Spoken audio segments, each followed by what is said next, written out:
നമസ്കാരം, എല്ലാവർക്കും എൻ്റെ യൂട്യൂബ് ചാനലിലേക്ക് സ്വാഗതം. അപ്പം ഞാൻ ഇന്ന് ഇത് രണ്ടും ഒരു ദിവസമാണ് ചെയ്യുന്നത് കേട്ടോ. ഈ പാലക് പനീർ ഉണ്ടാക്കുമ്പോൾ കഴിക്കാൻ എന്തെങ്കിലും ഒരു വിഭവം വേണ്ടേ ഇതിന്റെ കൂട്ടത്തിൽ കഴിക്കാനായിട്ട്. അപ്പൊ ഞാൻ വിചാരിച്ചു ഒരു തുർക്കിഷ് ബ്രെഡ് ഉണ്ടാക്കാമെന്ന് കരുതി. ഒരു തുർക്കിഷ് ഫ്ലാറ്റ് ബ്രെഡ്. അപ്പൊ ആ തുർക്കിഷ് ഫ്ലാറ്റ് ബ്രെഡ് എങ്ങനെയാണ് ഉണ്ടാക്കുന്നതെന്നുള്ളതിന്റെ വീഡിയോയിലേക്ക് നമുക്ക് നോക്കാം. ഉണ്ടാക്കാൻ വേണ്ടിയുള്ള സാധനങ്ങളാണ് ഇതെല്ലാം. ദാണ്ട മൈദ എടുത്തു വെച്ചിട്ടുണ്ട്. പിന്നെ ചൂട് പാലാണ് വേണ്ടത്. പിന്നെ ചൂടുവെള്ളം, ചൂടുപാലും ചൂടുവെള്ളം, അത് മസ്റ്റാണ്. നല്ല തിളച്ച വെള്ളമായിരിക്കണം. അപ്പോൾ പിന്നെ പഞ്ചസാര ഒരു 10 ഗ്രാമിനെക്കാട്ടിൽ കുറച്ച് മുമ്പിരിക്കും. അതാണ്ട് ഈ ഒരു ഇതിൽ അളവെന്ന് പറയുമ്പോൾ ദാണ്ട് ഈ ഒരു ഇതിലുള്ള അളവ് അത്രയും പഞ്ചസാര.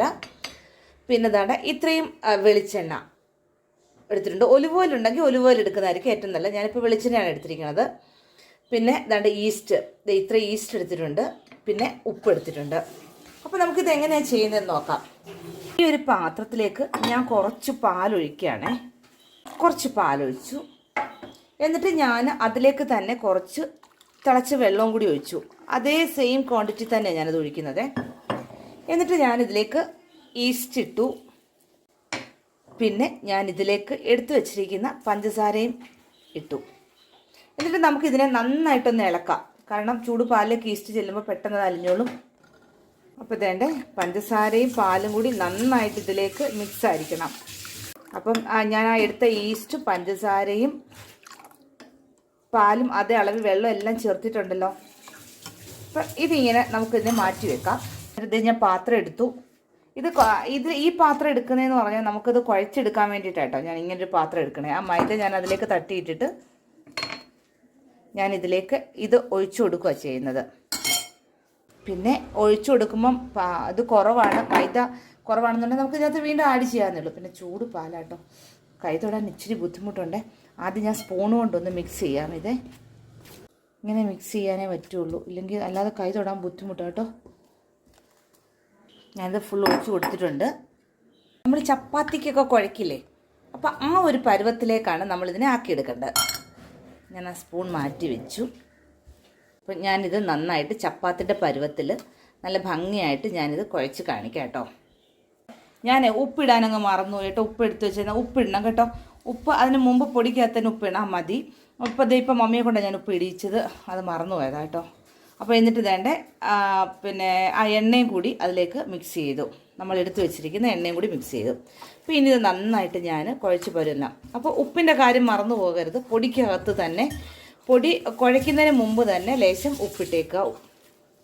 അപ്പം അത് മറന്നു പോകേണ്ട. ഇതിപ്പോൾ ഞാൻ മറന്നു പോയിട്ട് കേട്ടോ. നന്നായിട്ട് ഞാൻ കുഴച്ച് ഒരു പരുവം കാണിച്ചു തരാം. അപ്പോൾ അതേട്ടെ ഈ ഒരു പരുവത്തിലാണ് ദാട്ട് ഈ സൗണ്ട് കേൾക്കുന്ന ഗ്രൈൻഡർ ഓണാണേ, അതിൻ്റെ സൗണ്ടാണ് ഈ കേൾക്കുന്നത്. അപ്പോൾ വിചാരിക്കുക എന്താ ഈ സൗണ്ട് കേൾക്കുന്നതെന്ന്. അപ്പോൾ ഞാൻ എൻ്റെ കൈ ഇരിക്കുന്നതേ ഈ മാവ് കുഴച്ചതിൻ്റെ ആണേ. അപ്പോൾ ആ മാവാണ് എൻ്റെ കയ്യിലെല്ലാം ഉള്ളത്. അങ്ങനെയാണല്ലോ, അതൊക്കെ അങ്ങനെ വരുമല്ലോ. നമ്മൾ മാവൊക്കെ കുഴയ്ക്കുമ്പോൾ നമ്മുടെ കൈ നിറച്ച് മാവും ശരീരം നിറച്ച് പൊടിയും. ഉടുപ്പ് ഫുള്ള് മൈദാപ്പൊടിയാണ്. പിന്നെ കൈ മൊത്തം ഇത് കുഴച്ചതിൻ്റെ ഇതാണ്. അടുക്കള നിൽക്കുമ്പോൾ ഇങ്ങനെയൊക്കെ ഇല്ലയോ. അപ്പോൾ ഇത് ഈ ഒരു പരുവത്തിലാണ് കേട്ടോ നമ്മളിതിങ്ങനെ കുഴച്ചെടുക്കേണ്ടത്. ഈ ഒരു പരുവത്തിലാണേ. അപ്പോൾ ഇനി ഇത് എന്ത് ചെയ്യണം, റെസ്റ്റ് ചെയ്യാനായിട്ട് ഞാനിപ്പം 1 മണിക്കൂർ നേരം റെസ്റ്റ് ചെയ്യാൻ വെക്കുക. അപ്പോൾ അത് അങ്ങനെ 1 മണിക്കൂർ നേരം ഇരിക്കട്ടെ. 1 മണിക്കൂർ കഴിഞ്ഞിട്ട് നമുക്കിതിനെ റെഡിയാക്കി എടുക്കാം. അപ്പം ഞാനേ കുഴച്ച് കഴിഞ്ഞിട്ട് ഒരു സ്വല്പം വെളിച്ചെണ്ണയും കൂടെ കൊടുത്തു കേട്ടോ. എൻ്റെ കയ്യിൽ പറ്റിയപ്പോഴും ഞാനൊരു ലേശം വെളിച്ചെണ്ണയും കൂടെ കൊടുത്തിട്ടാണ് കേട്ടോ ഞാൻ ഈ ഒരു പരുവത്തിലാക്കിയേക്കുന്നത്. അപ്പോൾ അഥവാ വേണം എന്നുണ്ടെങ്കിൽ ലേശം വെളിച്ചെണ്ണയും കൂടെ കൊടുക്കുക. അതുപോലെ തന്നെ കുഴയ്ക്കുന്ന വഴിക്ക് പൊടി കൂടിയാൽ നമുക്ക് പൊടി ലേശം കൂടെ ചേർക്കാം. പൊടി കൂടിയാൽ നമുക്ക് പാലും അതും കൂടെ മിക്സ് ചെയ്ത് ഒന്നുകൂടെ ചേർക്കാവുന്നതാണ്. പൊടി കുറയുവാണെങ്കിൽ ലേശം പൊടിയൂടെ ചേർക്കാം. നമ്മൾ സാധാരണ കുഴയ്ക്കുമ്പോൾ അങ്ങനെയൊക്കെയാണല്ലോ, പരുവം വ്യത്യാസമായിട്ടൊക്കെ വരുമല്ലോ, അതൊക്കെ സ്വാഭാവികം കേട്ടോ.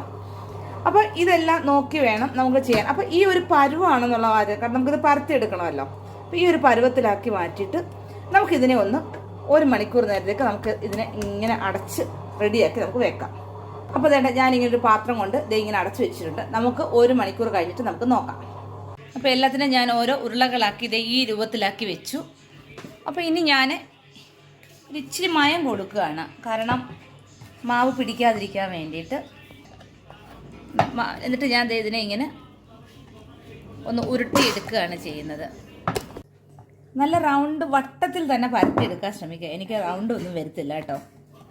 ഇതിപ്പോൾ അതേ കല്ലിൽ പിടിക്കാതിരിക്കാൻ വേണ്ടി ഞാൻ ഒരു ഇച്ചിരി മയം കൂടി തൂക്കുന്നുണ്ട്. നെയ്യ് തൂക്കാൻ പറ്റുമെങ്കിൽ നെയ്യ് തന്നെ തൂക്കുക. എനിക്ക് ഇതിനെ ഞാനിങ്ങനെ പരത്തിയെടുത്തു. ഇതിനെ ഞാനിങ്ങനെ ഇങ്ങനെയൊക്കെ തൊടുമ്പോഴേ കൈയൊക്കെ ശ്രദ്ധിച്ചോടങ്ങാണ്. നല്ല ചൂടിലാട്ടോ ഇരിക്കുന്നത്. അപ്പോൾ അതാണ്ട് ഇത് ഈ രീതിയിലാക്കി എടുത്തു. എന്നിട്ട് നമുക്കിതിനെ ഒന്ന് തിരിച്ചും കൂടി ഇടാം.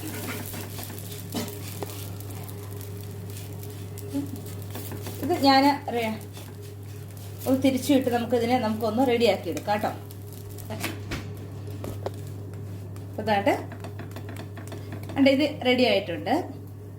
അപ്പോൾ ഇതുപോലെ ഞാൻ 1/1 ആയിട്ട് എല്ലാം ഞാൻ ഇതുപോലെ നമ്മൾ സ്ഥിരം യൂസ് ചെയ്യുന്ന സാധനം ആയതുകൊണ്ടാണ് ഇങ്ങനെയൊക്കെ ഇരിക്കുന്നത്. നമ്മൾ ഈ ബ്രെഡ് റെഡിയാക്കി എടുത്തിട്ടുണ്ട്. അപ്പോൾ നമ്മൾ വീണ്ടും ഇതുപോലെ 1/1 ആയിട്ട് ഓരോന്ന് നമുക്ക് ചെയ്തെടുത്തുകൊണ്ട് വരാം.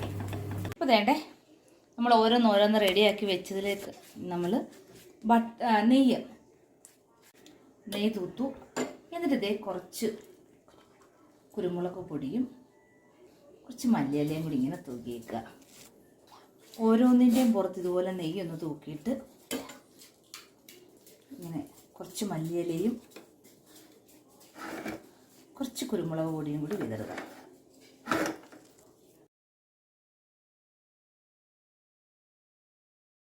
അപ്പം എൻ്റെ ചാനൽ ലൈക്ക് ചെയ്യാനും ഷെയർ ചെയ്യാനും ഒപ്പം സബ്സ്ക്രൈബ് ചെയ്യാനും ആരും മറന്നു പോകരുത്. വീണ്ടും ഞാൻ അടുത്ത ഒരു വീഡിയോ ആയിട്ട് വരുന്നവരൊക്കെ എല്ലാവരോടും ടാറ്റാ.